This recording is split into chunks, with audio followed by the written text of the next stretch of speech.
Welcome back to another author vlog. Last time we talked about the dark side of authorship, and a lot of you had a lot of strong reactions to that video, which made me feel really seen and heard, and I'm really happy to hear from all of you about that video because it's been weighing on my mind for 2+ years now, and I do want to clarify a few things before we jump into today's vlog, which is a lot more positive.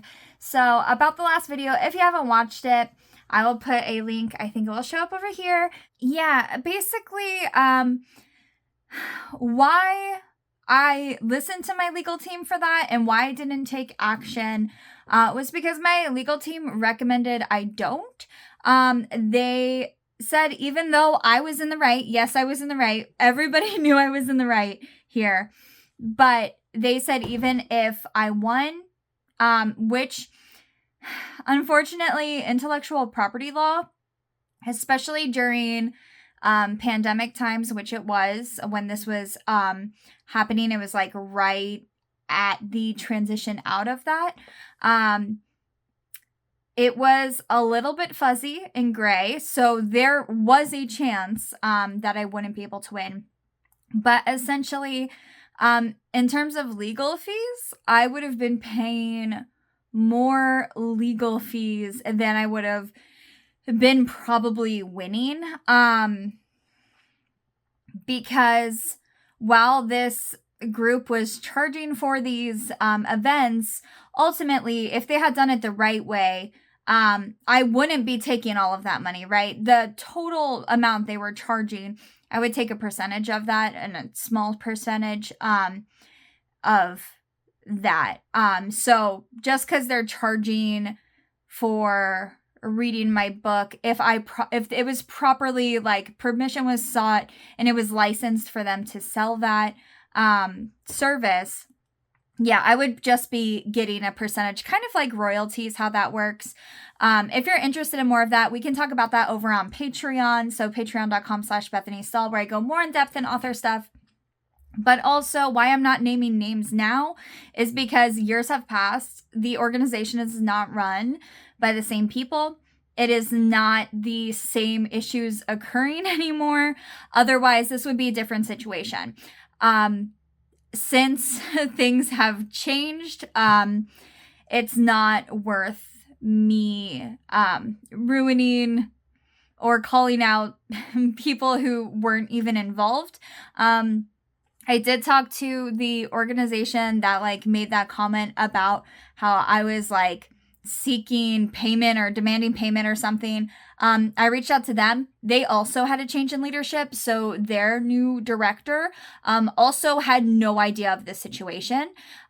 So like I'm saying, like years have passed and a lot of structure has changed for everybody involved, from the people who were unfortunately misled and the people who were doing the misleading. So that's why I don't feel like it's worth naming names right now, because I definitely am all for organizations straightening out. Organizations change all the time. Structure changes. Things can get way better. Some things may get worse. Who knows? I'm not involved with them. So yeah, at this point, I do think it's best to just share this story so we can all be aware of some things that can happen to you as an author. But yeah, in terms of like seeking vengeance or justice, at this point, it's too late to do that. And a lot of you have asked about my legal team. I have switched representation since then. It wasn't over that particular thing. Obviously, I agreed that it was a tough battle that we were going to potentially fight. And their biggest concern was my reputation. I'm a small author. I'm an indie author. I don't have a big publishing company behind me. If they wanted to make a PR nightmare for me, they could have. And essentially my word wouldn't be as valuable as somebody with a big team and a big representation and a big following. So it's kind of one of those things to where, so very rarely do we see like the person with like for example, like 100 subscribers on YouTube, say something about somebody with millions of subscribers and that, make a difference, or people believe them. We're seeing changes now. Things are definitely changing now, especially if you're up to date with the YouTube climate. It's definitely changing, and people are definitely more aware of issues and more accepting of believing people, and being on the right side of things. So that wasn't the case for me at that period of time. I felt like a very new author at that time. It was some of my first times encountering these things, so it was very, very scary for me. Obviously now when things happen, it's a lot easier to get over these like little roadblocks. But there's certain ones, like the first time you get your heart broken, it's like that time feels like so much worse than all the other consecutive times after that. It's like by the end you're tough and it's like, okay, yeah, this is good. And you know how to handle it. But I didn't know how to handle this. So it was a huge learning curve, and hopefully you guys can learn from me. That's why I like sharing about all of this, is because at least if this happens to you, we can chat. I'm always open to talk to you all. I try to respond to every single comment. If I miss yours, I'm sorry. But on Patreon, I do reply to absolutely every single person, always. It's my number one priority. So I definitely want to be a sounding board for all of you, whether that's just advice or listening.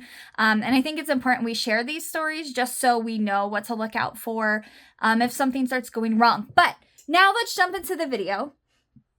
So today we are watching some videos about the positive side of authorship. Now, these videos I was not told about. I did get permission from these people to use the copyright for. So these are all people in good standing, people who went about things the right way. But a lot of times people will ask me like, oh, can I get permission? Or is it okay if we do this? Is it okay if we do that? And I'm always like, yes, this sounds great. So yeah, it's really exciting. And we're going to watch some videos that have come from those. Because while I love seeing emails of like what people are doing with the books or how they're interpreting them or using them, a lot of times people don't actually share those with me. So I have come across these, or other people have come across these and sent them to me. So we're going to watch some of the positive side of authorship that's happened. And this just like warms my heart, because when you're publishing by yourself and you're a team of one, or maybe if you're working with a small publishing team, sometimes it feels like your books don't make an impact. And I feel this all the time. I'll see sales numbers, but the numbers are kind of abstract for me. I can't really conceptualize that there's that many people receiving books every day. It doesn't feel like real. It's like, it's a little bit like a video game or something, to where it's like you see numbers and your books are selling, but that's kind of like it. So when I see my books in action, or when I do in-person events, it's super exciting to see the impact that they make. So before we jump into these, I do want to share one quick story that was like one of my favorite author moments in person. My husband and I went out to dinner at a restaurant, and I had done an event in the area about, I'd say 2 or 3 days before we were eating at this restaurant. And as we're sitting there, a little girl walks in to the restaurant, and in her hand is one of my books. And it was so exciting, because I had this moment of like, do I say something? Do I not? And then I felt weird, because I'm like staring at this family, I'm staring at this kid, and I'm just like, yeah, because she's holding one of my books. And she was holding Carrie D. the Lonely Giddy Chickadee, which was the second book I ever published. And I just like casually was like trying to like not stare, but throughout the entire dinner she just was like flipping through all the pages and touching them. And one of the things that children really like about that book is my characters have like humongous eyeballs, and she was like touching all the eyes in that book, and I was on the verge of tears. It was one of those like most really like surreal moments. I never ended up saying anything because like I felt like it was weird if I was like, hi, I'm the author. Like, where does the conversation go from there? I don't know. So I didn't say anything. I just kind of awkwardly like squealed in the corner watching this happen. And yeah, I think that was one of the first times I really felt like I made an impact in another human's life for like a few minutes. And even if that's all it lasted, I just felt so cool. And I knew she must have gotten it at the event I held earlier in the week, or somebody got it at the event and gave it to her. So yeah, that was one of the best in-person moments.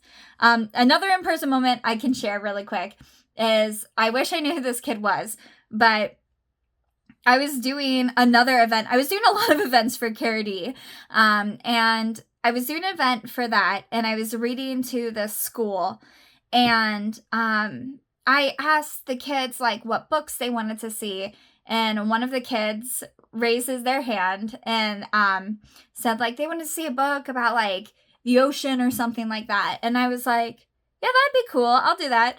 And yeah, I went home that night, and that's when I wrote Save the Ocean. And that is the book that literally jump-started my career as an author. It started the Save the Earth series. It was a huge, huge hit when it came out. And I can't thank that kid enough for just saying that he wanted to see an ocean book.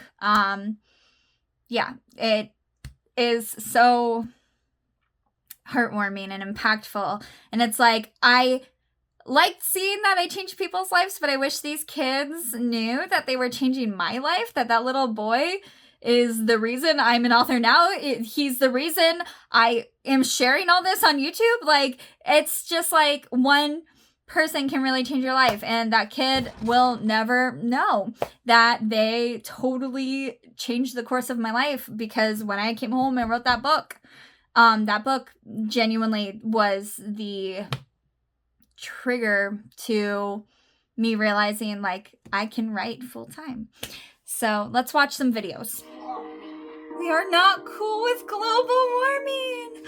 Wait, oh, I have chills on my cheeks. So save my home, don't pollute, help us. So cute. So they're learning all about pollution, climate change. Save my polar friends. Oh, look at the bears. Oh my gosh. Save animals. Yeah. Wow, look at that drawing. Polar bear. Olaf. So mixing in Frozen with Save the Arctic. Be happy. Don't be sad. Polar bears.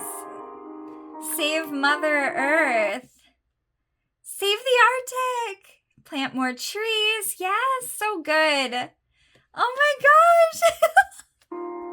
So exciting. Hello everyone, my name is Juan. Save the earth, save the motherland. Thank you. I am here. Save the earth, save the motherland.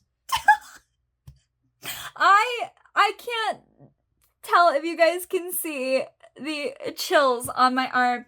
This means like the absolute most to me, because these kids are on the other side of the world, and they read Save the Arctic and had this project on it. And I am so honored to be a part of this. Like, I'm tearing up. Like, it means a lot to see the impact that a book can make, and to share my love of animals and the world, and share them with these kids of like saving the earth. And I know A lot of our earth problems are so much bigger than I can write in a children's book. But it's introducing these ideas that we can be a part of it, making a difference. Let's keep watching. And I pledge to save the earth. Say no to pollution. Yeah. She pledges to save the earth and say no to pollution. Yes! I love that. So good. It's really exciting to hear them saying, like, the series name, Save the Earth, Save the Earth, Save the Arctic. It's why I chose, like, such a easy name, because it's such a short title, but it has such a big meaning, and these kids did such beautiful jobs with their artwork and with the project. So this is from a teacher who shared it, and this is so exciting because they actually made a worksheet to fill out about my book. There is someone who was in school who had an assignment to, analyze my book, mine, something I wrote, and that just is mind-blowing to me. So this has the student name, their grade, their room number. They have to pick what genre my book is. They have to write the author's name. These kids were writing my name on a sheet of paper. That is mind-boggling. And the published copyright date. That's so good to teach to look for the copyright date. Love it. So a fun fact from the author's bio. What did Ogwe mistake for jellyfish? What are the 3 R's that Ogwe tells Kalisha? Share an interesting ocean fact from the last page of the book. Oh my gosh, so exciting. And there's more questions, and I am just so excited to see stuff like this.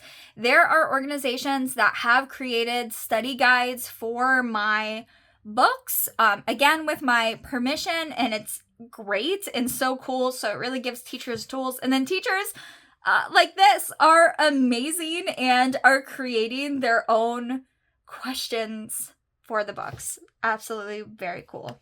Okay, this is my favorite video of all time. This was from, I'm not quite sure, it was like a kids competition or something. And we have a little girl dressed up as Kalisha. Oh my gosh. And she reads the story. So we are going to watch a little bit of this. Waalaikumsalam warahmatullahi wabarakatuh. Good morning, everyone. Good morning. I hope all of you have a great day. My name is Shalin from Indonesia, Montessori Kindergarten. So this is Shailene from Indonesia reading this. Ladies and gentlemen, today I'm gonna share some stories about Save the Ocean by Bethany Stahl. Somewhere in the ocean, surrounded by a sea of beautiful creatures live. One of them is Kalisa, a brilliant young mermaid. One day, Cora the turtle swam by Kalisa's. So they did change it to Coral the turtle. And I have had other teachers change Ogwe's name. Yeah, this is really exciting because, this little girl memorized the story and she nearly presents it, perfectly, word for word, which is really exciting. Home, on his way to find a delicious meal of jellyfish, Cora's favorite. Can I come with you today? Kalisa asked, hoping she could see more of the ocean with her good friend who was almost 100 years old. Of course, you can, Kalisa. Grab on my shirt and let's go. Oh look, I see some jellyfish over there. I love this. I love this because I'm suspicious that she watched the animated audiobook that goes with the book. And I think she's doing the voice of Agwe, who has this voice kind of like this in the audiobook.